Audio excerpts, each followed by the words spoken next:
మీకు ఇప్పుడు ఒకటి చూపిస్తాను అనమాట. అదేంటి అని అంటే, నేను చిన్నప్పుడు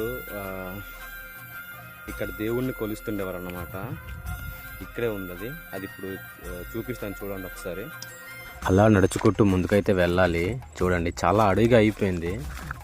ముందుకు వెళ్ళి అయితే చెప్పులు అయితే విప్పేద్దాం. చెప్పాలి అంటే నేను ఇటువైపు నుంచి రావాలి, కానీ ఇటువైపు నుంచి వచ్చేసాను అనమాట. మొత్తం అడవైపోయింది.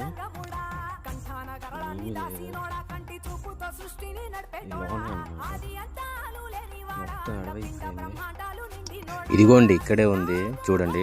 15 ఏళ్ల క్రితం ఇక్కడ పూజిస్తుండేవారు అన్నమాట. శివరాత్రి వస్తే ఇక్కడే పూజలు జరుగుతాయి. మొత్తం మా ఊరందరూ ఇక్కడే వస్తారు. చాలా గ్రాండ్గా జరుపుతారు ఇక్కడ. కానీ ఒకప్పుడు పూజించేవారు, ఇప్పుడైతే ఏకంగా పూర్తిగా వదిలేశారన్నమాట. ఇప్పుడు ఎవరు రావట్లేదు, అందుకే ఇలా మారిపోయింది పూర్తిగా అడవిగా. ఆ శివుణ్ణి కొలిసేవారు అన్నమాట ఇక్కడ. ఈ రాయిని పూజించేవారు. అందుకనే ఈరోజు చూద్దామని వచ్చేసాను. చెప్పులు కూడా ఇప్పేసి వచ్చేసాను అన్నమాట. చూసాను, హ్యాపీగా ఉంది, పర్వాలేదు. లొకేషన్ కూడా బాగానే ఉంది. ఇక్కడ పైనుంచి చూస్తుంటే చాలా బాగుంది. అక్కడక్కడ పాకలు కనిపిస్తున్నాయి, చూస్తున్నారు ఒకసారి. ఇది నచ్చితే లైక్ చేయండి, షేర్ చేయండి, అలాగే మన ఇన్స్టాగ్రామ్ ఫాలో అవ్వండి. Thank you guys.